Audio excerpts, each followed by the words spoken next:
I am Ferdinand Marcos, and I am the President of the Republic of the Philippines. I stand today on behalf of 110 million Filipinos. Magandang araw, Pilipinas! Inimbitahan ni President Ferdinand R. Marcos Jr. ang Indian business groups sa ikatlong araw ng kanyang state visit sa India na makipag-ugnayan sa kanyang economic team upang magbukas ng negosyo at iba pang business opportunities sa mas lumalagong ekonomiya ng Pilipinas ngayon. Sa kanyang mensahe sa Philippine-India CEO Roundtable Meeting kaninang umaga, binigyan diin ni Pangulong Marcos Jr. na most open at liberal ang investment environment sa Pilipinas sa ilalim ng kanyang administrasyon. Kasama rin na dumalo sa meeting ang ilang mga Filipino businessmen. Ang nasabing meeting ay inorganisa ng DTI sa pangunguna ni Secretary Cristina Roque na may layuning iangat ang economic partnership ng Pilipinas at India. Naroon din si Honorable Shri Piyush Goyal, Minister of Commerce and Industry ng India. Binigyan din ni Pangulong Marcos Jr. ang pagsasapormal ng Philippine-India Preferential Trade Agreement o PTA na magbubukas ng mas malawak na market access, pag-institutionalize ng trade facilitation at pag-reinforce ng supply chain resilience. Hinikayat din ng Pangulo ang business-to-business collaboration sa ICT sectors, digital technology, semiconductors, renewable energy, infrastructure, healthcare, at pharmaceuticals. Ang mga sektor na ito ay align sa development priorities at global opportunities ng Pilipinas.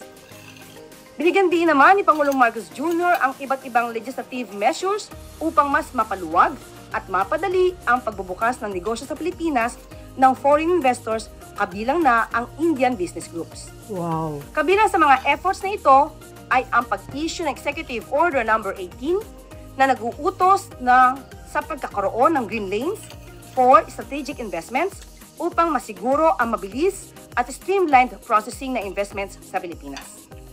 Pinasa rin ng Marcos Administration ang Public-Private Partnership or PPP Code of the Philippines na siyang nag-consolidate at nag-modernize ng PPP framework sa bansa.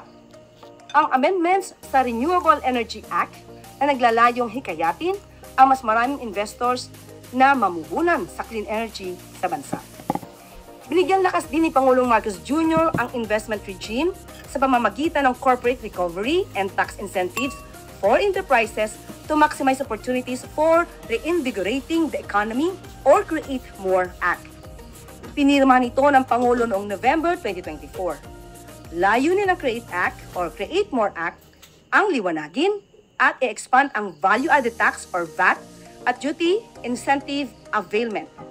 Padaliin at pababain ang cost of doing business, i-enhance ang global tax incentive competitiveness, at magbigay ng mas malinaw na rules for transitioning registered business enterprises. Sa ilalim nito, mas pinadali at mas pinagaan sa mga investors ang kanilang pamumuhunan para sa paglago ng kanilang negosyo sa Pilipinas. Wow! Bagay na makakatulong at makaka-generate ng mas maraming trabaho para sa mga Pilipino.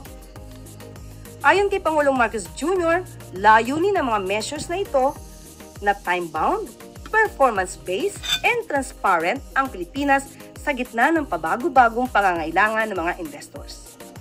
Maliban dito, binigyang pansin ni Pangulong Marcos Jr. ang pagpapahalaga sa human capital ng bansa, dahilan upang ipasa ang Enterprise-Based Education and Training or EBET framework. Dahil dito, mas maiaangat ng bawat manggagawang Pilipino ang kanilang kagalingan upang mas maging handa sila sa anumang larangan o industriya. Sa kasalukuyan, binigyan din ni Pangulong Marcos Jr.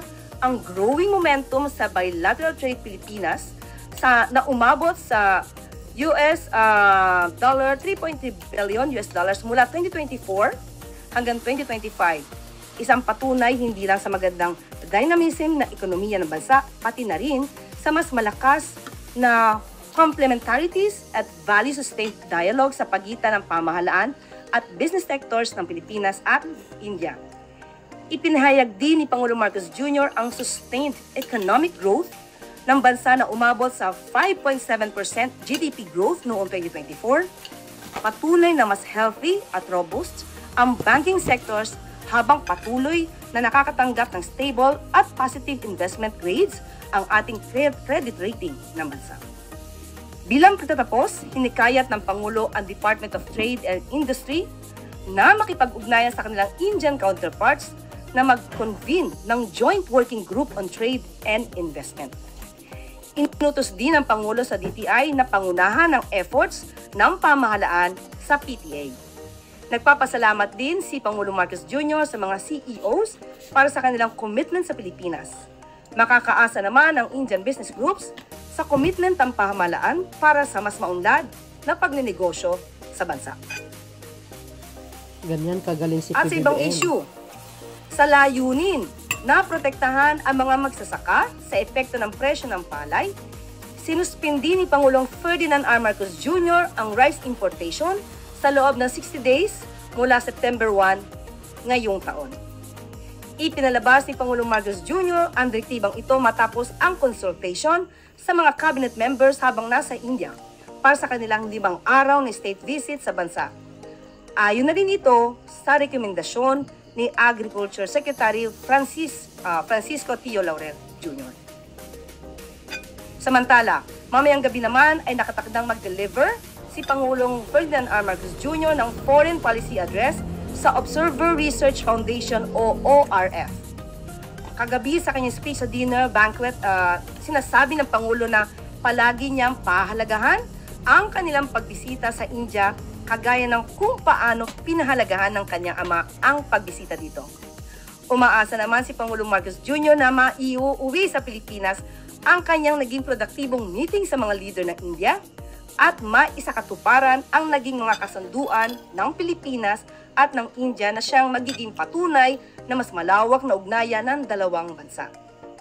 Umaasa rin ang Pangulo sa patuloy na paglalim ng ugnayan ng Pilipinas at ng India para sa ikabubuti ng mga Pilipino at Indian nationals.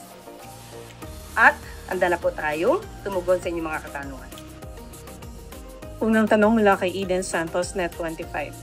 Yes, good afternoon po, Yusek. Sumama. Meron po nga ibinunyag o in-expose si Senator Panfilo Lacson na more than 67 na congressmen daw po yung merong kontrata sa mga proyekto po, infra projects sa gobyerno. Ano po ang take or reaction po ng Malacanang dito? Yan po ay welcome dahil yan po rin ang hinihikayat ng ating Pangulo kung sino man ang nakakaalam ng mga may ugnayan patungkol sa mga proyekto na masasabing hindi natin sabing may anomalya agad dito dahil hindi magkakaroon ng judgment kaagad-agad. Kung mayroon silang naiisip na maaaring magkaroon ng anomalya o nagkakaroon ng anomalya, welcome po lahat yan. Kung ito po ay maibubunyag ni Senator Lacson at siya may mga pruweba po, welcome po yan sa Pangulo at sa administrasyon. Quick follow-up lang po. Imbestigahan nyo na rin si meron Pulong. po bang Sana plano po ang tayong gobyerno, ang administrasyon na 51 billion. magkausap po ang Pangulo para naman malaman kung merong mga hawak na pangalan si Senator Lacson na maaari pong involved dito sa mga sinasabing maanomalyang kontrata ng Pangulo na sinabi rin po niya sa kanyang SONA. Opo, baka nga po yung nasa listahan ni Senator Lacson, maaaring nasa listahan na rin ng Pangulo kung meron na po ngayon. So abangan po natin kung ano man po ang magiging anunsyo ng Pangulo patungkol po dyan. Pangalawang tanong mula kay Kat Valente, Manila Times. Good afternoon. The Senate is set to vote today on the Supreme Court's decision to halt the impeachment of Vice President Sara. Ano po yung latest na position ng Pangulo following the High Court's decision?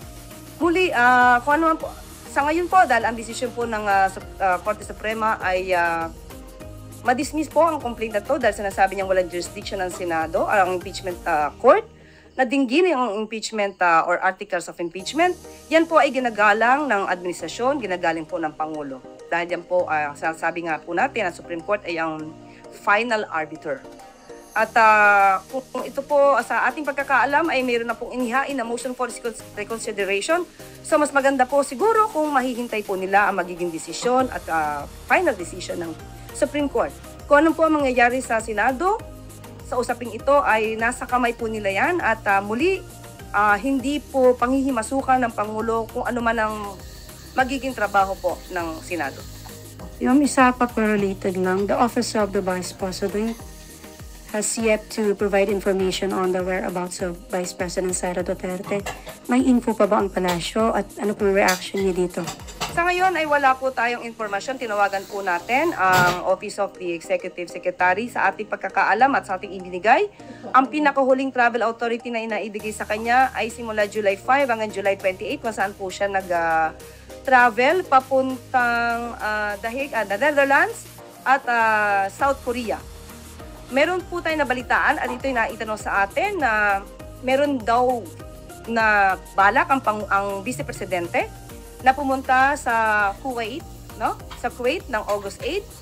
Pero as we speak, wala pa pong naihahain na request for travel authority ang Vice Presidente sa sinasabing pagbabiyahe.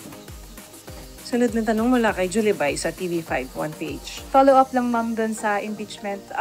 Meron ba kayo mensahe sa mga senador? Ongoing na rin po yung pag-tackle nila doon sa impeachment.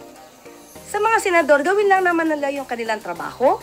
At kung may kinakailangan mang managot, dapat managot. Muli, nasa kamay na po ng mga senador ang magiging kapalaran ng impeachment trial na ito. So mas maganda po talaga, yun din naman po ang gusto ng Pangulo, sumunod lamang po sa proseso, sumunod sa batas. So kung ano sa tingin ng mga senador ang nararapat at ano ang nasa batas natin at proseso, yun po sana ang dapat nila sundin. Sunod na tanong mula kay Salima Refran, GMA News. Hi ma'am. Ma'am, dun lang po sa bigas para po mas maintindihan lang po ng publiko. Ano po ba talaga yung naging dahilan at kumbaga spirit nung pag-suspindi po nung importasyon ng bigas? Okay, dahil gumaganda po talaga ang produce ng ating mga farmers. At minsan nga po ngayon ay sinasabi na napupuno po talaga yung bodega na NFA dahil bumibili po talaga ang NFA sa mga farmers natin. So kung maganda po kasi ang ani ng ating mga magsasaka, hindi po makakabuti na mag-import pa po tayo ng bigas. So ang inaalala po ng Pangulo ay ang interest ng ating mga magsasaka. So kailangan isuspend po ito dahil po maganda po ang ani ng ating mga farmers para hindi po maapektuhan ang presyo nito at hindi maabuso ng ibang mga shrewd traders. So yun po yung naging desisyon ng Pangulo. Ayon na rin po ito sa rekomendasyon ni Secretary Pio Lauren. Is it clear? At yan po nagtatapos ang ating press briefing. Magandang hapon, Bagong Pilipinas.